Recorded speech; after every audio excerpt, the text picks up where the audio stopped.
உக்ரைனுக்கு சப்போர்ட் பண்ண அளவுக்கு பாகிஸ்தானுக்கு சப்போர்ட் பண்ணுவாங்களான்னா அது ஒரு மிகப்பெரிய கேள்விக்குறி. அதனால் எஃப்ஐஏ பணம் எடுத்துகிட்டு போவாங்களான்றது மிகப்பெரிய கேள்விக்குறி. இதனால் ஃபாரின் பணம் நிற்குமா அப்படின்னா கேள்விக்குறி. இந்த போர் இந்தியாவுடைய பொருளாதாரத்தை எந்த அளவுக்கு பாதிக்கும் சார்? இந்தியாவும் பாகிஸ்தானும் எக்கனாமி வைஸ் கம்பேரே பண்ண முடியாது பொருளாதார விதத்தில். ஏன்னா அவங்களுக்கும் நமக்கும் கிட்டத்தட்ட 10 மடங்கு அதிகம். நமக்கு 61 ஒரு சண்டை, அதுக்கப்புறம் 71 பங்களாதேஷ் பிரிஞ்ச சண்டை. அப்படின்னும் போது 99 கார்கில் வார் அப்பவும் பார்த்தீங்கன்னா அந்த வார் டைமுக்கு அப்புறம் பார்த்தீங்கன்னா மார்க்கெட் வந்து பொலிட்டிக்கல் ஸ்டெபிலிட்டியும் இப்போ இந்த டைமில் இல்லை. பிரைம் மினிஸ்டர் சொல்கிறத மிலிட்ரி பர்சன் முனீர் நினைக்கிறேன் அவர் பண்ண மாட்டாரு. அந்த மாதிரி ஒரு டாக்ஸும் பேசிகிட்டு இருக்காங்க. அவங்களுக்கு நட்புறவு பாராட்டுறாங்கன்னா நெக்ஸ்ட்டு சைனா தான். பட் பாகிஸ்தான் பொறுத்த வரைக்கும் இந்தியா கூட மட்டும் பிரச்சனை பண்ணல, அவங்க உள்நாட்டிலையும் வந்து பலூச்சிஸ்தான் இப்போ அதுவுமே வந்து பெரிய பிரச்சனை போயிட்டுருக்குன்னு சொல்லுவாங்க.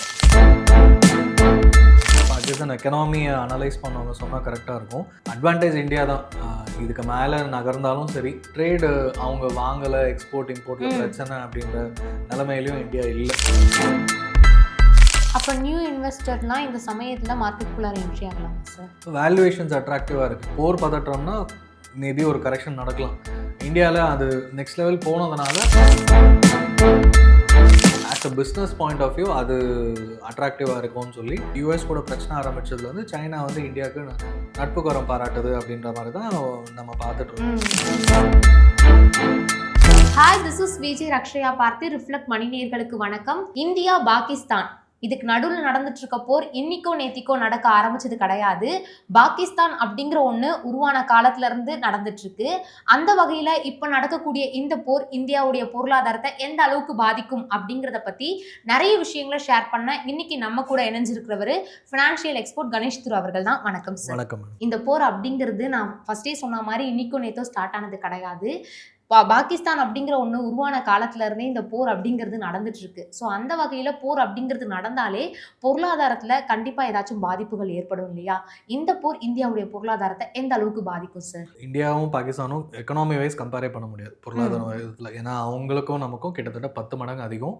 அதை தாண்டி எல்லா விதமான வளர்ச்சியிலையும் சரி, ஹெல்த் கேர்லையும் சரி, இந்தியா வந்து பல மடங்கு அதிகமாக தான் இருக்குது.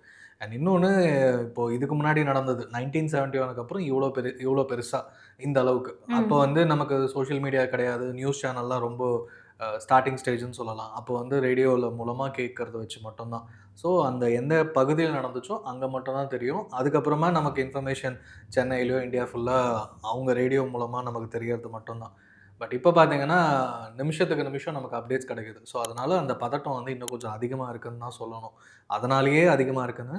பட் அதை தாண்டி எக்கனாமி வைஸ்ன்னு பார்த்தீங்கன்னா இந்தியாவுக்கு பாதிப்புன்றது கம்மி தான். இந்த ஸ்டாக் மார்க்கெட்டில் ரிஃப்ளெக்ட் ஆகிறதும் பார்த்தீங்கன்னா அந்த ஒரு 2-3 நாள் வந்து 2016லேயும் சரி 19லேயும் அந்த Uri attack as well as Pulwama அந்த டைம்லைன்லாம் அந்த ஒரு 2-3 நாள் ஒரு டெம்ப்ரரி கம்மியாச்சு. அதுக்கப்புறம் மார்க்கெட் நல்லா ரெக்கவரி நல்லா ஆஸ் யூஷுவல் இந்தியாவில் போச்சு. 99 கார்கில் வார் அப்பவும் பார்த்தீங்கன்னா அந்த வார் டைமுக்கு அப்புறம் பார்த்தீங்கன்னா மார்க்கெட் வந்து நல்லாவே இன்க்ரீஸ் ஆச்சுன்னு தான் சொல்லுவோம். அண்ட் முக்கியமாக அந்த Y2K problem ID stock speak ஆனதுனால அதுவும் ஒரு காரணம். ஸோ நமக்கு 99லேயும் அதுக்கு அடுத்த 2-3 இன்சிடென்ட்லேயும் ஸ்டாக் மார்க்கெட் வைஸ் பாதிப்பு இல்லை. எக்கனாமி வைஸும் வந்து இப்போ நம்ம வந்து பெரிய ரிலேஷன்ஷிப் பாகிஸ்தான் கூட ட்ரேட் எக்கனாமி வைஸ் இருக்காருன்னா கிடையாது. ஒரு சில விஷயங்கள் தான். அதனால் பார்த்தீங்கன்னா நமக்கு பாதிப்பு கம்மி. பட் பாகிஸ்தானுக்கு வந்து ஆல்ரெடி அவங்க எக்கனாமி ரொம்ப கஷ்டமான சுச்சுவேஷனில் தான் இருக்காங்க. IMF வந்து இப்போ கூட ஒரு $1 பில்லியன் நேற்று சேங்ஷன் ஆயிருக்குன்னு சொல்லியிருந்தாங்க. ஸோ இந்த அந்த மாதிரி கடன் வாங்கி உள்நாட்டை வந்து சரி பண்ணக்கூடிய நிலைமையில் இருக்கிற ஒரு கண்ட்ரி. சார், அதான் சார் நான் கேட்கலாம்னு நினச்சேன். பொதுவாகவே பாகிஸ்தானில் வந்து இந்த ஐடி செக்டார்ஸ் வந்து எதுவுமே கிடையாது. அதுக்கு ரீசன் என்ன அப்படின்னு பார்க்க போனால் இந்த போர் நடக்கிற சுச்சுவேஷன் அப்படிங்கிற மாதிரி தான் சொல்கிறாங்க. நிறைய பேர் வந்து நிறைய இன்வெஸ்ட்மெண்ட் பண்ண மாட்டாங்க அப்படிங்கிற மாதிரின்னு சொல்கிறாங்க இல்லையா? சீனாவாக இருக்கட்டும், யூஎஸ்ஏவாக இருக்கட்டும், இவங்க 2 பேரும் அங்கே வந்து சில ஒரு நட்புறவுலேயே இருக்காங்கன்னு சொல்லலாம். அந்த வகையில் சீனாவுமே இப்போ அவங்க கூட சில கடன்களில் இருக்கிறதுனால பெருசாக அவங்களுக்கு கை கொடுக்க மாட்டாங்க அப்படிங்கிற மாதிரியே சில டாக்ஸ்லாம் போயிட்டு இருக்கு இல்லையா சார்? இதை பற்றி என்ன சார் நினைக்கிறீங்க? இது எல்லாமே ஊகங்கள் தான். இப்போ நம்ம வந்து அவங்க ரிலேஷன்ஷிப்பும் வந்து 1950s இருந்து இப்போ நமக்கு பக்கத்தில் பாகிஸ்தான் பக்கத்தில் இந்தியா தான் பெரிய கண்ட்ரி.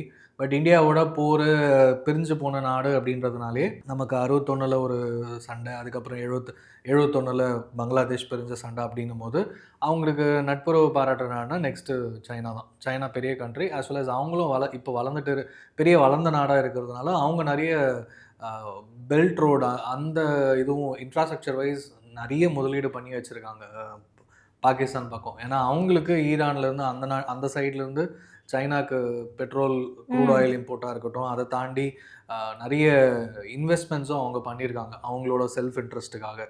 ஸோ அதனால் அது நடந்துட்டு தான் இருக்குது. பட் ஏன் ஃபாரின் முதலீடு எஃப்ஐஐ ஃபாரின் இன்ஸ்டிடியூஷனல் இன்வெஸ்டர்ஸ் ஒரு நாட்டோட வளர்ச்சிக்கு முக்கியமான பங்கு வகிக்கிறாங்கன்னு சொல்லலாம். அது இந்தியாவில் இப்போ அதிகமாக வந்துட்டு இருக்காங்கன்னா, நம்ம open economy, stabilised central government யாராக இருந்தாலும் நம்ம அடுத்த 5 வருஷத்துக்கு ஒரு பாலிசி, ஒரு ஸ்டெபிலிட்டி இருக்குது. அதே மாதிரி ஒர்க்கிங் ஏஜ் பாப்புலேஷன் இருக்காங்க, ஸ்கில்டு பாப்புலேஷன், இந்த மாதிரி நிறைய அட்வான்டேஜஸ் நம்ம ஃபேக்டர்ஸ் சொல்லலாம். பட் பாகிஸ்தான் பொறுத்த வரைக்கும் இந்தியா கூட மட்டும் பிரச்சனை பண்ணல அவங்க. உள்நாட்டிலையும் வந்து பலூச்சிஸ்தான் இப்போ அதுவுமே வந்து பெரிய பிரச்சனை போயிட்டுருக்குன்னு சொல்கிறாங்க. அது தனி நாடு வேணும், பாகிஸ்தானுக்குள்ளேயே தனி நாடு வேணும்னு பேசிகிட்டு இருக்காங்க. இந்த மாதிரி டெரரிசமும் உள்ளேருந்து ஊக்குவிக்கிறாங்கன்னு நம்ம இந்தியாவும் அடிக்கடி நம்ம ப்ரூஃப்ஸோடு சொல்லிட்டு இருக்கோம். அங்கேயுமே நிறைய பிரச்சனை ஆகிட்டு இருக்கிறதுனால அது ஒரு பெரிய டிஸ்அட்வான்டேஜ். ஸோ அதனாலேயே எக்கனாமி வளர்றது ஒரு பெரிய கஷ்டம். அண்ட் பொலிட்டிக்கல் ஸ்டெபிலிட்டியும் இப்போ இந்த டைமில் இல்லை. பிரைம் மினிஸ்டர் சொல்கிறத மிலிட்ரி பர்சன் முனீர் நினைக்கிறேன் அவர் பண்ண மாட்டாரு, அந்த மாதிரி ஒரு டாக்ஸும் பேசிகிட்டு இருக்காங்க. ஸோ இந்த மாதிரி ஒரு குழப்பமான சூழ்நிலையில் பாகிஸ்தான் இருக்கிறதுனால நமக்கு தான் அட்வான்டேஜ், இந்தியாவுக்கு தான் அட்வான்டேஜ் அதிகம். ஸோ டெரரிசமை ஒரு பாயிண்டில் கிள்ளி எறியணுன்ற மாதிரி நம்ம எல்லா நாட்டு மக்களும் சரி எல்லாரும் ஆதரிப்பாங்க. அதை நோக்கி தான் நம்ம நாடும் இப்போது இந்த டைமில் இந்த ஆக்ஷன் எடுக்கிறாங்கன்னு நம்ம பார்க்கலாம். சார், நீங்க ஆல்ரெடி சொன்ன ஒரு விஷயம் தான் சார். பாகிஸ்தான கூட வந்து இந்தியாவ கம்பேர் பண்ணும்போது, இந்தியாவுடைய பொருளாதார வளர்ச்சி வந்து 10 மடங்கு அதிகமா இருக்கு. தமிழ்நாட்டு கூட கம்பேர் பண்ணும்போதே அவங்க கொஞ்சம் கம்மி அப்படிங்கிற மாரியே சொல்லலாம். ஸோ அந்த வகையில இந்த போருக்கு அப்புறமா எந்த அளவுக்கு பாகிஸ்தானுக்கு இழப்பு இருக்கும் சார்? இன்ஃப்ராஸ்ட்ரக்சர் வைஸ் ஆல்ரெடி முக்கியமான மிலிட்ரி பேஸஸாக இருக்கட்டும், டெரர் கேம்ப்ஸ் அடிச்சாச்சு. அதை தாண்டி அவங்க திருப்பி கண்டினியூ பண்ணுறதுனால இப்போ அவங்க மறுபடியும் நம்ம நாடு சொன்னது என்னென்னா, நம்ம சொன்னதோடு நாங்கள் அழிச்சது வந்து வெறும் டெரர் கேம்ப்ஸ் மட்டும்தான், அதை தாண்டி யாரும் சிவிலியன்ஸ் பாதிக்கலை அப்படின்னு கிளியராக சொல்லிட்டாங்க. இதோடு நிறுத்திக்கிட்டிங்கன்னா எல்லாம் நிறுத்திக்கலாம். பேச்சுவார்த்தைக்கும் இந்தியாவும் கிட்டத்தட்ட பேசினாங்கன்னா ரெடியாக இருந்திருப்பாங்க. பட் பாகிஸ்தான் எஸ்கலேட் பண்ணி நீ எப்படி கொண்டு போடலான்ற மாதிரி அவங்க ஆரம்பித்ததுனால அடுத்த கட்ட நகர்வாக தான் இப்போ போயிட்டுருக்கு. இப்போ மறுபடியும் மாறி மாறி இப்போ இந்தியாவும் பாகிஸ்தானும் வந்து பாகிஸ்தான் திருப்பி நிறுத்தாதனால தான் இந்தியா ரிட்டாலியேட் பண்ணுறாங்க. அவங்க பாம்ஸு, ட்ரோன்ஸ் போடுறதுனால தான் இந்தியா அதுவும் ஸ்டாப் பண்ணிட்டு இருக்காங்க. அதனாலேயே அவங்களுக்கு பாதிப்புகள் வந்து ராவல்பிண்டி, கராச்சி முக்கியமான துறைமுகம் இருக்குது. இப்போ அந்த சைடு நம்ம ஐஎன்எஸ் விக்ராந்தும் நேவி கப்பல் படையும் போய் நின்று இருக்காங்க. ஸோ அதனால் இதில் அடுத்து நகர அவங்களுக்கு பாதிப்பு அடுத்த கட்டத்துக்கு போகும். ஏன்னா கார்கில் அப்பவும் சரி அது எல்லாமே அந்த பார்டரில் மட்டும்தான் நடந்த மாதிரி தெரியுது. பட் இப்போ வந்து அவங்க எங்கெங்கெல்லாம் குண்டு போடுறாங்க, வெறும் பார்டர் லைன் இல்லாமல் கராச்சியிலேருந்து எங்கேருந்து இருந்தாலும் நம்மளும் ஈக்குவலாக நம்ம அதை விட அட்வான்ஸ்டு மிசைல்ஸாக இருக்கட்டும் எல்லாமே வச்சுருக்கிறதுனால ஒரு அடுத்த கட்ட போர் பதற்றமாக தான் இப்போ நகர்ந்துட்டுருக்கு. ஸோ அதனால் கொஞ்சம் பார்த்து கவர்மெண்ட் என்ன சொல்கிறாங்களோ அதை கேட்டு நம்ம ஆர்மி, இந்தியன் கவர்மெண்ட் சப்போர்ட் பண்ணி இருக்கிறது நல்லதுன்னு தான் நான் இப்போ பார்க்குறேன். சார், இப்ப இன்னொரு விஷயமும் சொல்லணும். இப்ப பாகிஸ்தான்ல வந்து நீங்க ஆல்ரெடி சொன்ன மாதிரி அங்க இருக்கிற மக்கள் வந்து எந்த பாவமும் பண்ணாத ஒருத்தவங்களா தான் இருக்காங்க. அந்த வகையில பாகிஸ்தான்ல அவங்க வாங்குற கடன்கள் எல்லாமே அவங்களுடைய ஆயுதப்படைக்கும், மத்த எல்லாத்துக்கும் தான் போடுறாங்களே தவிர்த்து அவங்களுடைய எஜுகேஷனுக்கும், அவங்களுடைய வளர்ச்சிக்கு இன்னும் போடல அப்படிங்கிற மாரி சொல்றீங்களா சார்? அத பத்தி எங்களுக்கு கொஞ்சம் சொல்லுங்க சார். ஏன்னா அது இன்னும் டீட்டெயில்டா பாகிஸ்தான் எக்கனாமியை அனலைஸ் பண்ணவங்க சொன்னால் கரெக்டாக இருக்கும். பட் அவங்க வர பணமும் வந்து மிஸ்யூஸ் பண்ணுவாங்கன்னு தான் இப்போ இந்தியன் கவர்மெண்ட் வந்து யூஎனில் இப்போ $1 billion IMF international monetary fund allocate பண்ணும்போது சொன்னது என்னென்னா, இது கண்டிப்பாக அவங்க வந்து டெரரிசம்க்கு தான் யூஸ் பண்ணுவாங்க. கொஞ்சம் இதை வந்து நம்ம ஸ்ட்ராங்காக அப்ஜெக்ட் பண்ணுறோன்னு சொல்லிட்டு அந்த பணம் கொடுக்கறதையும் அப்ஸ்டெயின் பண்ணாங்க. நம்ம ஓட் பண்ணாமல் அகெயின்ஸ்டாக தான் வெளியில் வந்திருக்கோம். இந்தியன் கவர்மெண்ட் வந்திருக்காங்க. ஸோ இதுவுமே வந்து ஸ்ட்ராங்காக அப்போஸ் பண்ணியிருக்காங்க. அண்ட் இன்டர்நேஷ்னல் கம்யூனிட்டியும் வந்து பாகிஸ்தான் எஸ்கலேட் பண்ணாதீங்க, டெரரிசமை உள்நாட்டில் அழிங்க அப்படின்னு தான் சொல்லியிருக்காங்க. ஸோ யுஎஸும் சரி மற்ற நாடுகள், பெரிய நாடுகளும் அந்த மாதிரி தான் பேசிகிட்டு இருக்காங்க. ஸோ நமக்கு வந்து நமக்கு ஆதரவாக, இந்தியாவுக்கு ஆதரவாக டெரரிசம் அகெயின்ஸ்டாக ஆக்ஷன் எடுக்கிறதுனால எஸ்கலேட் பண்ணாமல் பேச்சுவார்த்தையில் சுமூகமாக முடிச்சுக்கோங்க, யாரும் நாங்கள் உங்கள் நடுவில் வரலை அப்படின்ற மாதிரி தான் பேசியிருக்காங்க. ஸோ இதை வந்து எவ்வளோ சீக்கிரம் முடிக்கிறோமோ அது நம்மளை விட இந்தியாவை விட பாகிஸ்தானுக்கு தான், மக்களுக்கும் அவங்களுக்கும் அதான் நல்லது. இன்னொரு டாக் பேசுறது என்னன்னா, பாகிஸ்தானில் போர் போக வேண்டான்ற மாதிரி தான் உள்நாட்டிலையும் பேசிகிட்டு இருக்கிறதா ஒரு ஒரு பக்கம் நியூஸ் நம்ம மீடியாவில் பார்க்குறோம். ஸோ அதனால் அட்வான்டேஜ் இந்தியா தான். இதுக்கு மேலே நகர்ந்தாலும் சரி, நம்ம ஸ்ட்ராங்காக கவர்மெண்ட்டும் சரி இருக்காங்க, முப்படைகளும் தயாராக இருக்காங்க, அண்ட் எல்லா விதத்துலையும் தடுக்கக்கூடிய சக்திகளும் நம்மக்கிட்ட இருக்குது. ஸோ அவங்களுக்கு பாகிஸ்தானுக்கு ஆதரவாக இப்போ உக்ரைன் ரஷ்யாவில் நடந்த மாதிரி அந்த அளவுக்கு இருக்குமா, உக்ரைனுக்கு சப்போர்ட் பண்ண அளவுக்கு பாகிஸ்தானுக்கு சப்போர்ட் பண்ணுவாங்களான்னா அது ஒரு மிகப்பெரிய கேள்விக்குறி. யூஎஸ்எம்மே வந்து நாங்கள் பண்ண மாட்டோன்ற மாதிரி சொல்லியிருக்காங்க. ஸோ அதனால் பொருளாதார விதத்துலையும் இந்தியாவுக்கு வந்து பாதிப்புன்றது, ட்ரேடு அவங்க வாங்கலை, எக்ஸ்போர்ட் இம்போர்ட்டில் பிரச்சனை அப்படின்ற நிலைமையிலையும் இந்தியா இல்லை. பாகிஸ்தானை நம்பி அந்த மாதிரி இல்லை எக்ஸ்போர்ட் பண்ணுற மாதிரியும் நம்ம கிட்டேருந்து எக்ஸ்போர்ட் பண்ணுற மாதிரியும் இல்லை. ஸோ அதனால் நமக்கான பாதிப்பு ரொம்பவே கம்மி தான். ஸ்டாக் மார்க்கெட் வைஸ் யாராவது பயப்படவும் வேணாம். ஏன்னா ஒரு டெம்ப்ரரி இந்த மாதிரி வார் சுச்சுவேஷன் வந்தால் டெம்ப்ரரியாக கொஞ்சம் பேனிக் ஆகி இல்லை ப்ராஃபிட் புக்கிங் என்ன வேணால் நடக்கலாம். பட் அதை தாண்டி லாங் டேர்ம் ப்ராஸ்பெக்ட் லாஸ்ட் ஒரு ஃபியூ இன்சிடென்ட்ஸ் 16, 2019, 99 கார்கில் வார்லாம் பார்க்கும்போது அடுத்த 1 மந்த்தோ 3 மந்த்ஸோ இல்லைனா long term, medium to long term prospect வந்து இந்தியாவுக்கு ஸ்ட்ராங்காக தான் இருக்குன்னு சொல்லலாம். அப்போ நியூ இன்வெஸ்டர்லாம் இந்த சமயத்தில் மார்க்கெட்டுக்குள்ளார என்ட்ரி ஆகலாமா சார்? வேல்யூவேஷன்ஸ் அட்ராக்டிவாக இருக்குது. இப்போ 80,000 73லேருந்து 80,000 போன ஏப்ரல் ஃபர்ஸ்ட் வீக்கில் ட்ரம்ப் அனௌன்ஸ்மெண்ட்டுக்கு அப்புறம் நல்லா குறைஞ்சிது. ஏப்ரல் எண்டு இப்போ வரைக்கும் பார்த்தீங்கன்னா 80,000 டச் ஆச்சு. So last I think Friday நேற்று தான் வந்து ஒரு 800 பாயிண்ட்ஸ் வரைக்கும் கரெக்ஷன் ஆயிருக்கு. ஸோ யாராவது இப்போ தான் வர போகிறீங்கனாலும் எஸ்ஐபி ஸ்டார்ட் பண்ணலாம். ஸ்டாக்காக இருந்தால் வேல்யூவேஷன்ஸ் பார்த்து எது உங்களுக்கு நல்லா இருக்குன்னு அனலைஸ் பண்ணி இல்லை ஒரு நல்ல அட்வைசரை கேட்டுட்டு அதுக்கப்புறம் என்ட்ரி ஆகிறது நல்லதாக. அப்போ மார்க்கெட்டில் என்ட்ரி ஆகலாம், அதில் எந்த பிரச்சனையும் கிடையாதுல்ல சார்? இது வரைக்கும் நடந்த விஷயங்களை பார்க்கும்போது பிரச்சனை இல்லை. நல்ல கம்பெனியாக இருந்தால் மேபி ஒரு 5-10% கரெக்ஷன் ஆனாலும் நீங்கள் தாராளமாக இன்வெஸ்டடாக இருக்கலாம், பயப்பட வேணாம். ஏன்னா ஒரு கோவிட் மாதிரி சுச்சுவேஷனோ ரெசெஷனோ அந்த அளவுக்கு கார்பரேட் ஏர்னிங்ஸ் பாதிக்கிற அளவுக்கான சுச்சுவேஷன் இல்லை. போர் பதற்றம்னா மேபி ஒரு கரெக்ஷன் நடக்கலாம். இந்தியாவில் அது நெக்ஸ்ட் லெவல் போனதுனால மார்க்கெட் பேனிக் ஆச்சு. மற்றபடி எஃப்ஐஐ இன்வெஸ்டர்ஸ் உள்ள பணம் போட்டுட்டு தான் இருக்காங்க. அவங்க பால்காம் அட்டாக் அப்புறமா ஏப்ரல் 22 அப்புறமா நிறைய பணம் உள்ளே வந்திருக்கு இந்தியாவுக்கு. ஸோ அதனால் அது எந்த விதத்துலையும் குறைய போகிறதில்ல. அண்டு நம்ம டிஃபென்ஸ் ஆர்மியாக இருக்கட்டும், ஆர்மி சைஸும் இந்தியாவை கம்பேர் பண்ணும்போது பாகிஸ்தானுக்கு ரொம்பவே கம்மி.